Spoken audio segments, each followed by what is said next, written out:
First, wash your trunk area. Watch our car prep video before installing this. Using the slip solution, spray the install area and squeegee it. This will ensure that all debris are removed. Spray both of your hands with the slip solution until wet.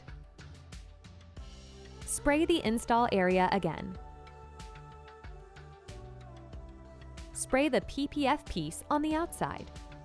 Peel and spray the inside of the PPF. Do your best not to touch the adhesive side because you could potentially lodge debris into the film.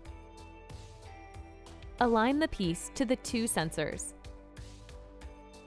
Make sure to look at the alignment for top and bottom edges as well.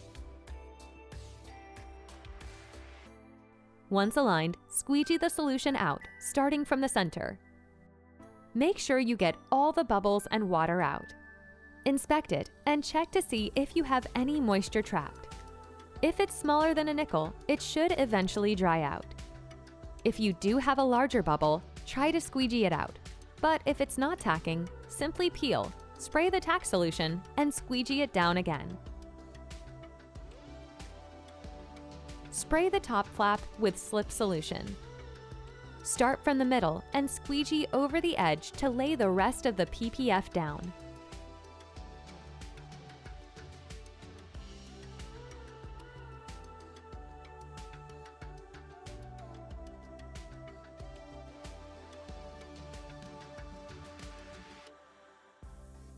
Run a microfiber cloth across the edge to get some of the moisture out and help lay it down.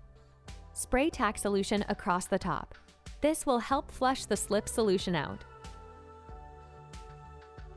Squeegee over the top again.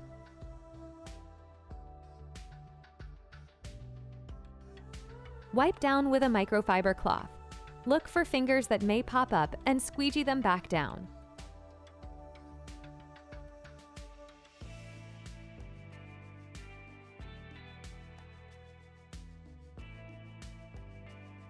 Wipe down one last time and let it dry for at least 24 hours.